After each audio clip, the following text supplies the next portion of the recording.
우리 하나님의 말씀 같이 보도록 하겠습니다. 로마서 12장 16절에서 21절까지의 말씀입니다. 세상은 어떤 내용이냐면요, 젊은 청년이 이제 오영은이라고 하는 우리 잘 알고 있는 그 신경정신과에게 상담을 받는 거예요.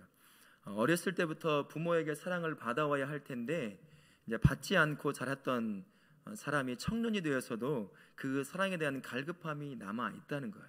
그래서 그것이 은연중의 삶에서 드러나게 된다는 것입니다. 부모에게 받아야 할 사랑을 제대로 못 받으면 그게 어느 순간 우리 삶 가운데서 그게 있어요. 저도 삶을 살아보면 이제 가난해가지고 많이 이렇게 부모와 떨어져 살았거든요. 뭐 절간에서 살기도 하고 보내지기도 하고 외할머니 댁에서 살기도 하고 떨어져 살기도 했는데 이게 있어요. 이 마음에 이 빈 공간이 하나가 생기는데 이게 어렸을 때 딱 생기니까 다른 것으로 채워지지가 않더라는 거예요. 그러니까 그 엄마를 바라보고 있는데 이게 양가 감정이 있어요. 한편으로는 정말 엄마랑 가까이 있고 싶은 마음이 있는가 하면 또 한편으로는 그게 불편함이 생길 때가 있더라는 거예요. 그러니까 어렸을 때부터 부모에게 받아야 할 충분한 사랑을 잘 받지 못하면 그게 성인이 되어서도 이게 어느 순간 어떤 모습으로든 드러나게 된다는 것입니다. 갈급함이 있는 거죠. 이 한 여자 청년이었는데 그런 부분에 있어서 얘기하면서 그게 나오는 거예요. 그런 부분들이 있는데 한번 못 보게 돼서 조금 안타깝긴 합니다만, 이런 부정적인 받아야 할 사랑을 제대로 못 받으면 삶에서 부정적인 모습으로 드러난다는 사실을 꼭 기억하셔야 돼요. 사실 한국의 부모들, 저도 마찬가지로 부모가 되었지만 내 부모님을 통해서 사랑을 받는 그 삶이 뭔지, 그 느낌이 뭔지, 그게 얼마나 행복한 것인지를 자꾸 경험을 해봐야 내 자식에게도 그것을 자꾸 물려줄 수 있을 텐데 그런 부분이 적어요. 여러분들은 어떨지 모르겠지만 저는 그런 부분이 좀 적었던 것 같아요. 이제 어쩔 수 없는 주어진 환경 때문에 이제 그렇게 된 거긴 하지만 그게 없다 보니까 이게 전달하는데 내가 이렇게 사랑으로 끌어안았을 때 아이가 얼마나 행복할까라고 하는 그것이 많이 안 그려지더라는 거예요. 그러니까 잘 안 나오더라라는 것, 물론 핑계일 수도 있겠지만 그런 부분이 있더라는 것입니다. 그러니 우리 여기 부모 되신 모든 분들은 끝까지 하나님은 나를 사랑하는 것처럼 그렇게 사랑으로 품을 수 있어야 한다는 것 꼭 기억하실 수 있기를 바랍니다. 오늘 말씀에 14절부터 20절까지의 중요한 단어들을 한번 제가 뽑아봤어요. 14절에 보니까 축복하라, 15절에 보니까 함께 즐거워하라, 16절에 보니까 낮은 데 처하라, 17절에 보니까 선한 일을 도모하라, 18절에 모든 사람들과 더불어 화목하라, 19절에 원수를 갚지 말라, 20절에 원수가 목마르거든 마시게 하라 라고 말을 합니다. 이것들을 다 종합해 보니까 한 문장으로 만들면 어떤 문장이 될까라고 생각해 봤어요. 그랬더니 이런 말이 떠오르더라고요. 스스로 낮아져 다른 사람을 섬기라 라는 것입니다. 축복하는 것, 즐거워하는 것, 낮은 데를 청하는 것, 모든 것들이 내가 스스로 낮아져서 예수님처럼 다른 사람을 섬기는 삶을 살라라는 모습으로 저에게 그려졌다는 것이죠. 이것을 이 한 문장을 한 단어로 딱 만들어 본다면 사랑이라는 단어로 표현이 되더라는 것입니다. 사랑으로 다른 사람을 품을 수 있어라, 이 말을 하시는 것 같아요. 성도의 삶은 십자가의 사랑을 받은 만큼 사랑할 수 있는 것입니다. 그 운명처럼 받아들여질 수밖에 없어요. 내가 십자가의 사랑이 얼마나 내 인생을 뒤바꿔 놓았는지, 그 사랑의 깊이가 얼마나 깊은지 그 깊이만큼 그 사랑으로 다른 사람을, 다른 형제와 자매를 사랑할 수밖에 없어요. 우리가 사랑을 받은 만큼 누군가를 사랑하는 것처럼 내가 예수에 대한 깊은 사랑을 경험한, 너무나 깊은 사랑을 경험한 사람은 아마 자기 목숨까지도 다른 사람을 향해서 내놓는 사랑을 할 수 있을 거예요. 근데 우리가 그 사랑의 깊이가 얇다고 한다면 그 얇은 만큼만 사랑할 수밖에 없는 거죠. 그러니까 다른 사람을 바라볼 때 저분은 저 정도의 십자가의 사랑을 경험하신 분이구나 라고 이해하면 훨씬 쉬울 것 같아요. 그러면 이해할 수 있을 것 같아요. 왜 저럴까라고 말하기보다 저 정도 십자가의 사랑을 경험했으니 저 정도 사랑하시는 거구나. 누구는 참 저분은 참 사랑이 은사인 것 같아. 물론 은사일 수도 있지만 그분이 예수 그리스도의 십자가를 깊이 그 사랑을 경험한 만큼 사랑하는 거니까 남들보다 조금 더 깊이 드러나 볼 수 있는 거겠죠. 우리가 바로 그렇게 사랑으로 서로를 감싸고 도와야 한다는 것입니다. 그러면서 21장 21절 마지막 절에 이렇게 말씀을 합니다. 악에게 지지 말고 선으로 무엇을 하고요? 악을 이기라라는 말씀이 있어요. 이 선이라는 말은 우리가 아가페 이런 말 들어봤죠. 헬라어로 그것과 같은 어원을 갖고 있는 아가토스라는 단어예요. 사랑이라는 단어입니다. 다른 말로 히브리적, 그러니까 구약 성경의 단어로 표현하고 한다면 토브라는 단어, 행복이라는 단어로 해석될 수 있는 것과 일맥상통하는 것입니다. 그런 사랑으로 이기라는 거예요. 여기서 말하는 선은 어떤 거냐면 사랑과 같은 것입니다. 나를 행복하게 하시는 예수 그리스도의 그 사랑과 그 행복함으로 나에게 악을 저지르는 사람들을 이겨내라는 거예요. 이겨내라는 건 뭘까요? 주먹으로 쳐서 쓰러뜨리라는 얘기일까요? 사랑이라는 주먹이 있어요? 사랑이라는 주먹은 없고 사랑이라는 끌어안는 것은 있어요. 그것으로 끌어안아버리라는 거예요. 예수 그리스도가 나 같은 죄인을 사랑으로 끌어안아버리니까 내가 구원받잖아요. 그런 것처럼 예수님이 나를 사랑한 그 사랑으로 끌어안으라는 거예요. 그래서 이기라라고 말을 하는 것입니다. 오늘 부모인 우리에게 가르치는 것은 이거예요. 이 말씀을 통해 가르치는 것은 사랑으로 악을 이기는 것을 기억하라는 것이고, 또 한 가지로는 사랑으로 살도록 자녀를 가르치라라는 것입니다. 지난번에 한번 말씀드린 것처럼 우리 안에는 내면의 시한폭탄과 같은 것들을 가지고 있어요. 그래서 나만 건들기만 해봐라 라고 하는 것들을 가지고 있기 때문에 여기저기에서 많은 폭탄 같은 것들이 떨어진다는 거예요. 사람들이. 여러분 이전에는 없던 도로교통법 하나가 있죠. 그 난폭운전에 뭐죠 그게? 앞에 가서 갑자기 끼어들게 한다거나 급브레이크 잡는다거나 하는 건 뭐라고 하죠? 보복운전. 지금 이거 어떻게 되죠? 법적으로 문제가 되는 거예요. 그게 뭐냐면요, 좀 끼어들 수 있잖아요. 그죠? 물론 막 칼치기식으로 너무 무식하게 끼어들면 화가 나기도 하지만 가다 보면 깜빡이를 켜고 들어갈 수 있어요. 근데 유독 어떤 사람들이 있냐면 자기 앞에 갔다는 이유 하나, 내가 달려가고 있는데 나는 대로를 향해 달려가고 있는데 내 앞에 가로막혔다는 거야. 그냥 깜빡이고 들어왔다는 그 이유로 계속 뒤에서 막 상향등 키면서 방해를 한다거나 앞에 앞질러서 막 갑자기 브레이크 한 번씩 잡는다거나 이런 방법을 통해서 이렇게 보복운전을 할 때가 있잖아요. 우리 안에 그런 분노심이 쌓여 있다는 거예요.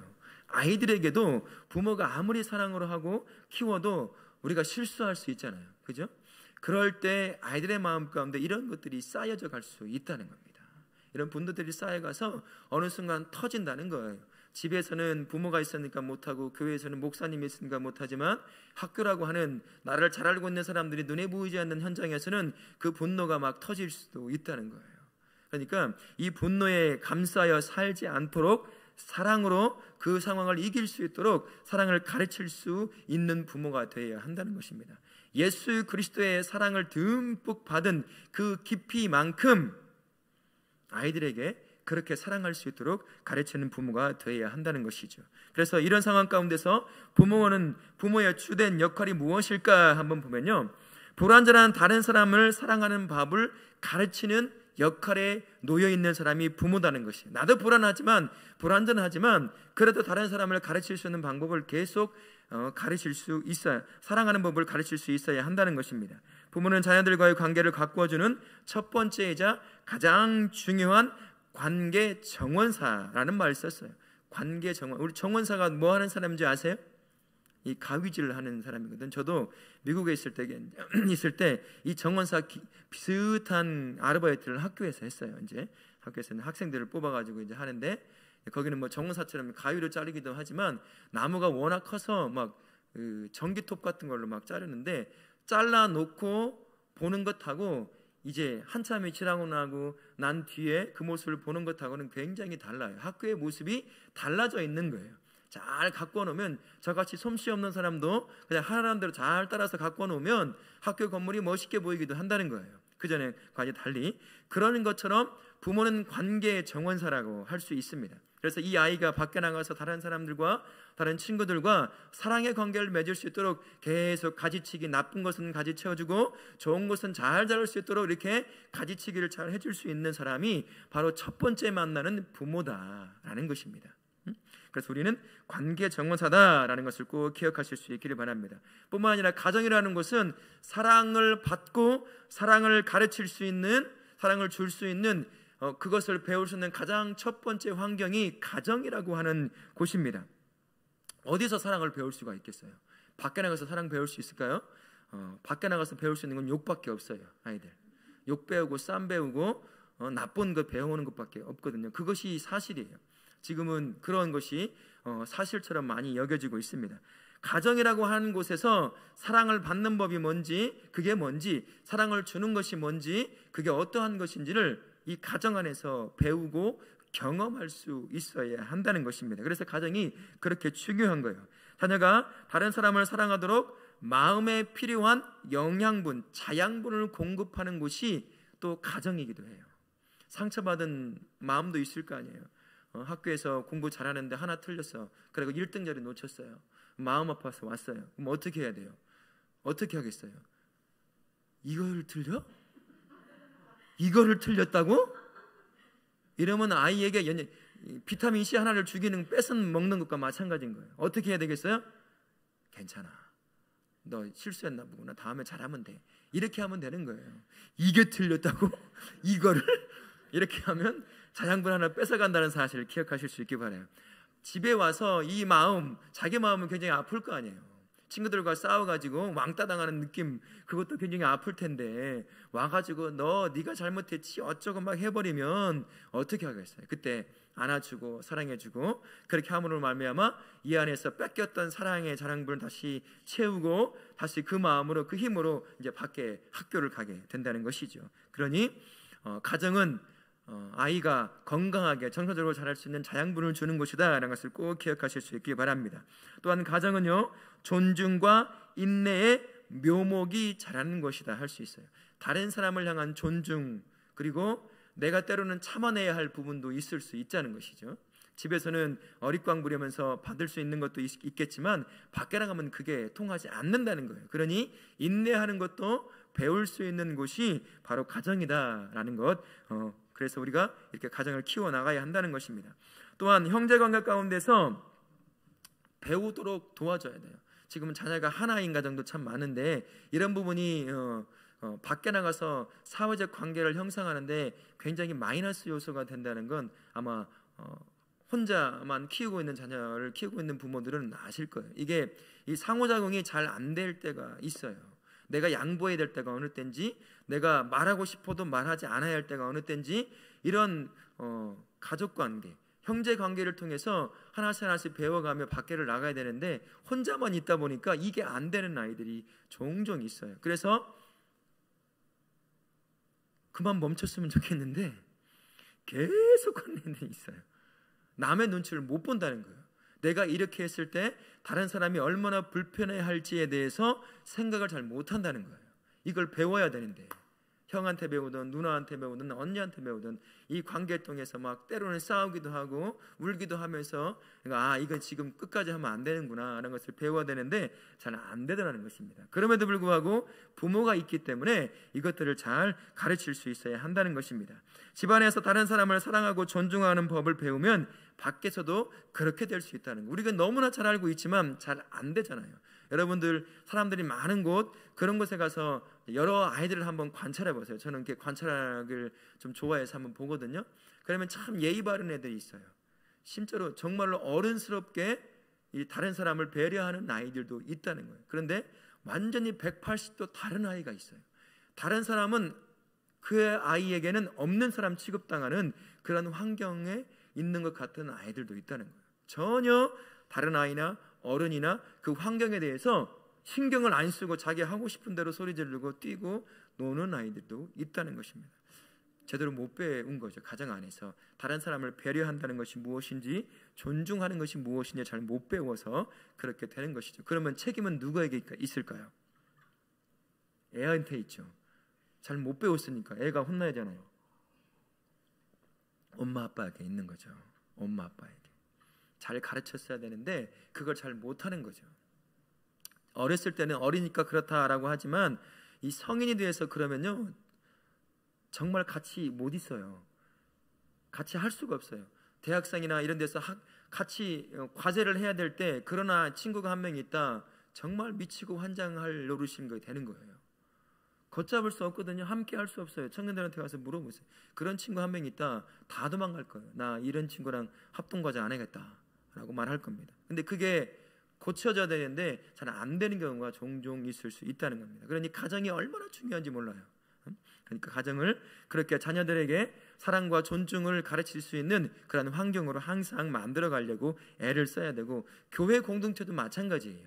이 안에서도 그런 환경을 자꾸 만들어 가서 아이로 하여금 다른 사람을 사랑하고 존중하는 것, 그것을 가르칠 수 있는 환경이 조성되어야 한다라는 것을 꼭 기억하실 수 있길 바랍니다. 문제는요, 부모가 아무리 애를 써도 부모의 노력과 가르침만으로는 이것이 안 된다는 거예요. 왜 안 될까요? 우리는 다 죄인이기 때문이에요. 청개구리처럼 좋은 것은 안 하고 자기 하고 싶은 것, 그게 나쁜 것인데도 불구하고 하려고 하는 죄성을 다 타고났기 때문에 아무리 부모가 좋은 것을 백날 보여줘도 가르쳐줘도 안 되는 경우가 가끔씩 있다는 것입니다. 이 마음의 변화가 먼저 일어나지 않으면 안 된다는 거예요. 근데 마음의 변화는 누가 일으킬 수 있어요? 너 마음 변화돼야 돼? 너 마음 바꿔? 라고 한다고 부모가 억지로 가르친다고 해서 마음이 변화되나요? 안 됩니다. 누가 변화시켜야 될까요? 성령 하나님이 우리 아이들의 마음을 바꾸고 변화시키는 수밖에 없다는 거예요. 그러니 부모가 자녀를 두고 기도하지 않을 수 없는 거예요. 이 아이의 마음을 바꿔주십시오. 이 아이가 사랑을 경험하게 하시고 사랑으로 다른 사람을 섬기고 다른 사람을 도울 수 있는 그러한 아이로 자랄 수 있도록 성령 하나님께서 우리 아이의 마음을 붙잡아 주십시오. 바꾸어 주십시오 라고 그렇게 기도할 수 있어야 한다는 거예요. 착한 행동에 대해서 자꾸 칭찬하고 이렇게 가르쳐도 그게 한계가 있다는 것입니다. 눈에 보이는 그 행동에 대해서 보상을 하는 것도 참 좋지만 그게 마음까지 변화시키지는 않을 수 있다는 거예요. 그게 성인이 돼가면서 이제 그것을 더 잘 알게 되는 것이죠.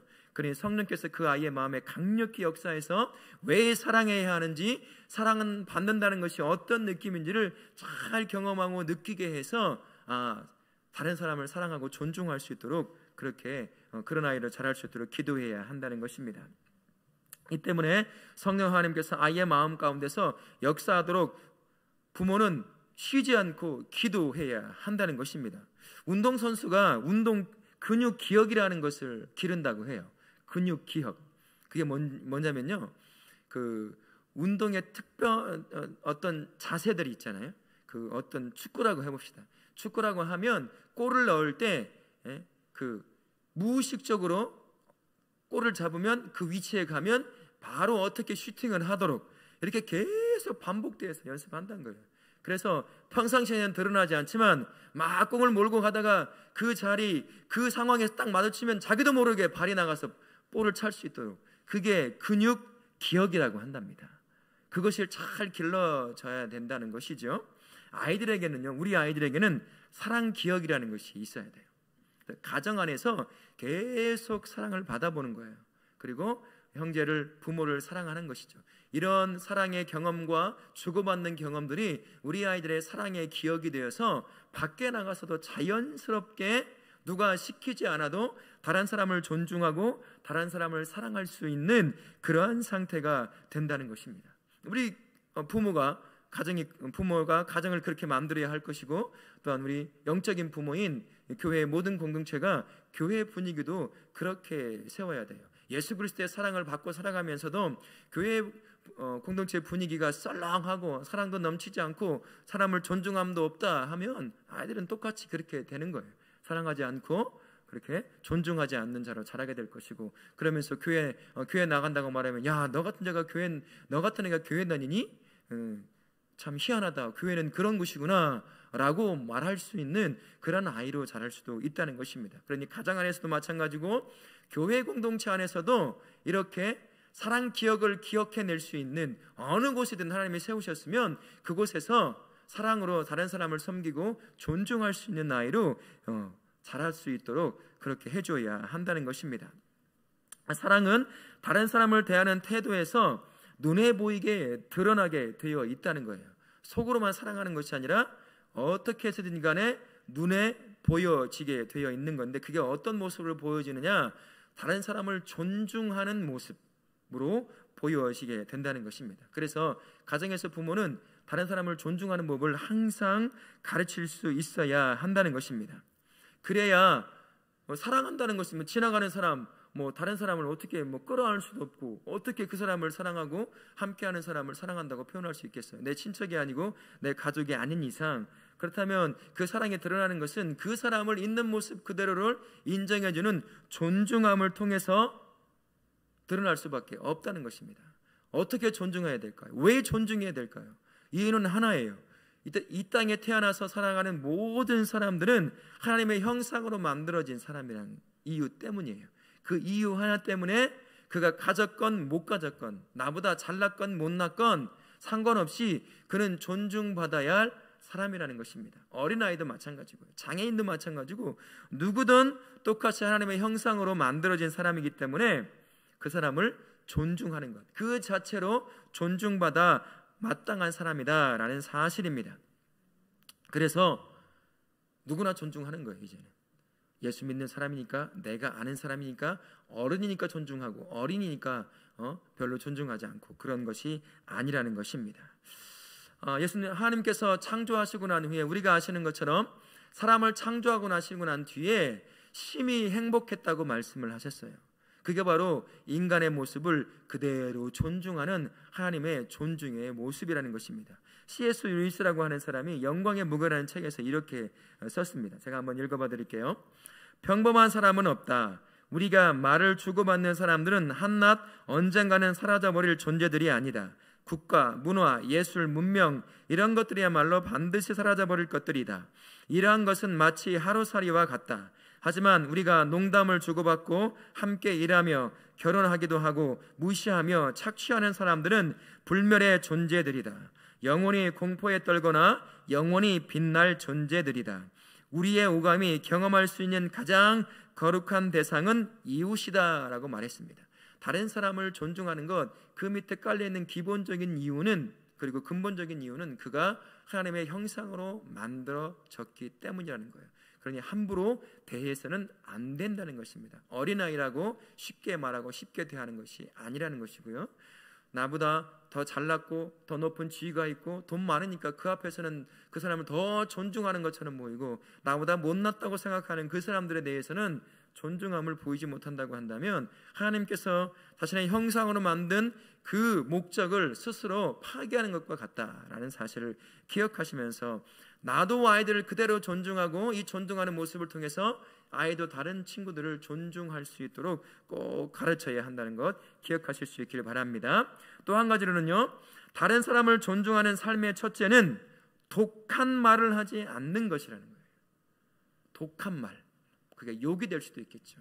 남을 비난하는 말도 될 수 있을 것이며, 뒤에서 남말하는 사람도 그런 말도 될 수 있을 것입니다. 말은 허공에 울리는 소리에 지나지 않습니다. 말은 살아있는 생물과도 같은 것이에요. 여러분, 이런 실험 한번 보신 경험이 있을 텐데, 똑같은 식물을 두고 한 식물에는 너 사랑한다, 예쁘다, 잘 자라는구나, 멋지구나 막 계속 보는 사람마다 그렇게 얘기를 해줘요. 그 반대편에는 야, 너는 나뭇잎이 왜 그러니, 못생겼구나, 너 곧 죽겠구나, 막 이런 얘기, 나쁜 얘기를 계속 해줘요. 일주일 정도만 지나면 어떤 결과가 일어나는 줄 아세요? 실제로 미국에 있는 어떤 교회에서, 한인교회에서 이것을 하고 사진으로 보여준 경험이 있어요. 이 나무는 계속 잘 자라는 거예요. 그래서 넝쿨을 지듯이 자라는데, 이 욕을 듣고 자란 이 나무는 나중에 말라비틀어 죽는 거예요. 말이라는 것은 그저 허공에 외치는 소리에 지나는 것이 아니라, 말은 살아있는 생물과 같습니다. 우리 마음을 콕콕 찔러요. 그죠? 근데 말을 할 때 참 부드럽고, 그 다음에 다른 사람이 들을 때 참 마음이 편하게 하는 말. 이제 저희 아내가 이제 가끔 하는 말이 있는데, 참 말을 예쁘게 한다. 라는 말이 있어요. 그 말을 들으면 나한테 거절의 의사를 말하는 말인데도 불구하고 불편함이 없는 말이 있어요. 그렇게 말을 하는 사람이 있는가 하면 좋은 말을 해주는데도 기분이 나쁨. 나를 칭찬하는 것 같기도 한데 왜 내 마음은 영 아닌 것 같지? 그거 한번 점검해 볼 필요가 있어요. 근데 그렇게 말을 하시는 분도 있다는 거예요. 같은 말을 예쁘게 하면 다른 사람이 기분 좋아요. 근데 나 욕하려고 하는 말도 아닌데 말을 했는데 그게 다른 사람의 마음을 콕콕 찌르는 그러한 투의 말투가 있어요. 물론 삶을 살아오면서 얼마나 전투적인 삶을 사셨으면 그렇게 말할 수밖에 없을까. 그 삶의 역사가 있을 수는 있겠지만 그건 나의 역사잖아요. 나는 관계를 맺고 살아가는 사람이란 말이죠. 그러면 나 때문에, 내가 한 말 때문에 누군가가 상처를 받고 아픔을 당한다면 그거는 잘못 사는 삶이라고 할 수 있잖아요. 내가 좋은 말을 통해서 다른 사람을 섬겨줄 수 있다고 한다면 얼마나 좋겠어요. 내가 하는 말이 정말 예쁜 말처럼 누군가에게 들려지는 건지 아니면 정반대의 소리로 들려지고 있는 건지 한 번쯤 점검해 볼 필요가 있어요. 부모가 그렇게 말하면 아이도 똑같이 말한다는 거.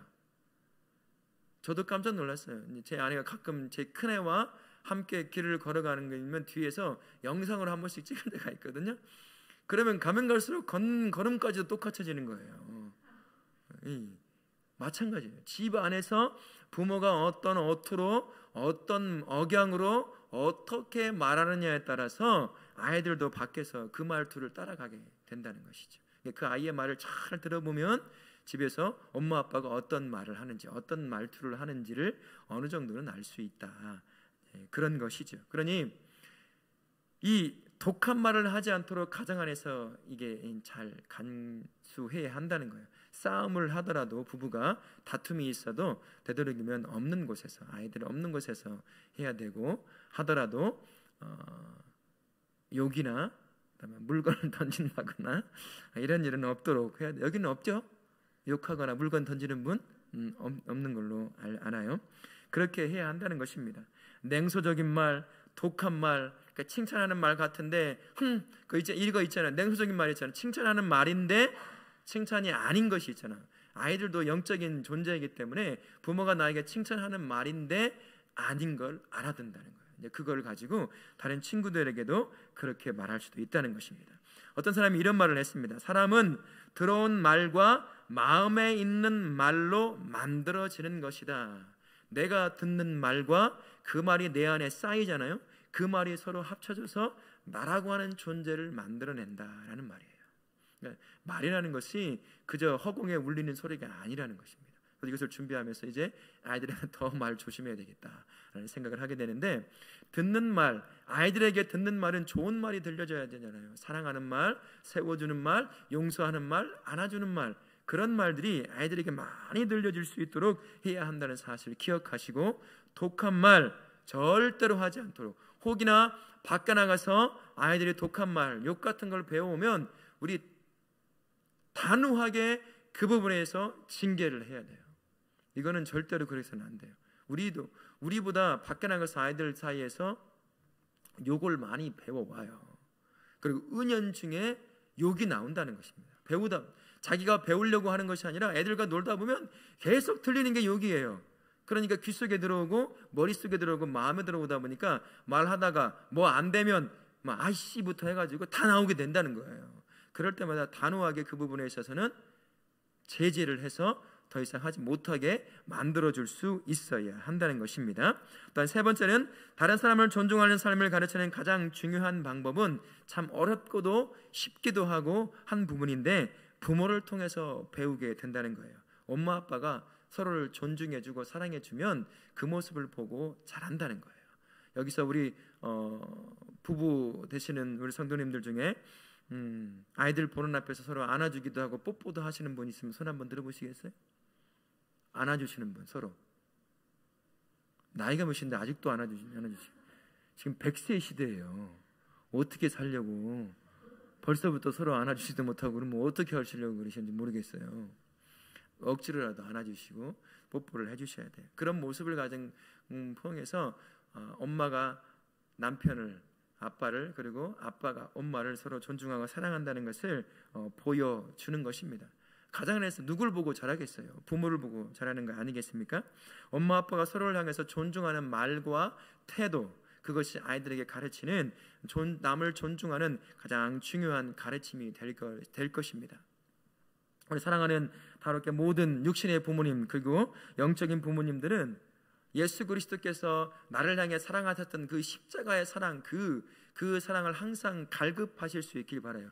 내가 그 사랑을 경험하면 경험할수록 그 경험의 깊이가 깊어질수록 다른 사람을 사랑하는 사랑도 더 깊어지는 것입니다. 그 사랑을 떠나서 다른 사람을 존중함도 더 깊어질 수밖에 없는 것 같아요. 저도 아직 그 깊이가 얕기 때문에 그 얇은 만큼만 사랑하는 나의 모습을 보게 돼요. 그래서 기도하면서 하나님, 내가 더 깊이 예수 그리스도의 사랑을 경험하고 내 심령에 하나님이 나를 얼마나 사랑하시는지에 대한 그 사랑이 내 마음에 가득 채워지게 도와주십시오. 그래야 가정과 아내와 아이들을, 그리고 교회를 예수 그리스도의 사랑으로 끌어안을 수 있을 것 같습니다 라고 기도하고 있는데요, 부모된 우리가 십자가의 그 사랑을 더 깊이 경험할수록 우리는 아이들을 더 깊이 사랑할 수 있을 것이고, 우리 아이들은 그 사랑을 더 깊이 경험하면 경험할수록 다른 사람을 사랑하고 존중하는 그러한 참 멋진 아이들로 자라게 될 줄로 믿습니다.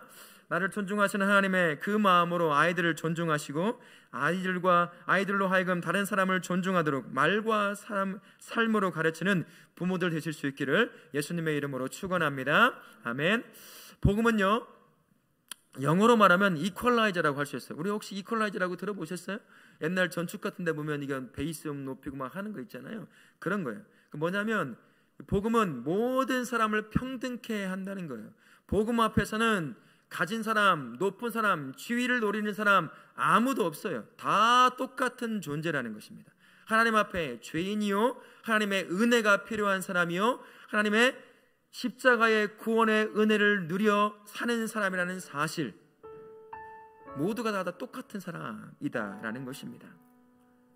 한 사람의 가진 모든 것, 그것은 자기만을 위해서 가진 것이 아니라 다른 사람을 위해서 가진 것일 수도 있다라는 사실, 복음 앞에서 우리가 모두가 다 똑같은 사람, 하나님의 사랑만 받고 있는 하나님의 자녀라는 사실을 기억하시면서 나를 사랑하시는 그 사랑으로 다른 사람을 바라볼 수 있는 마음과 눈이 항상 준비가 되어 있어야 합니다.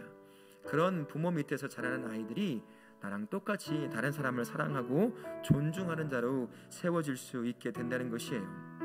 복음의 핵심이 사랑인 것처럼요, 성도를 서로 세워주고 이끌어주는 것, 그 핵심도 사랑이라고 말할 수 있을 것입니다.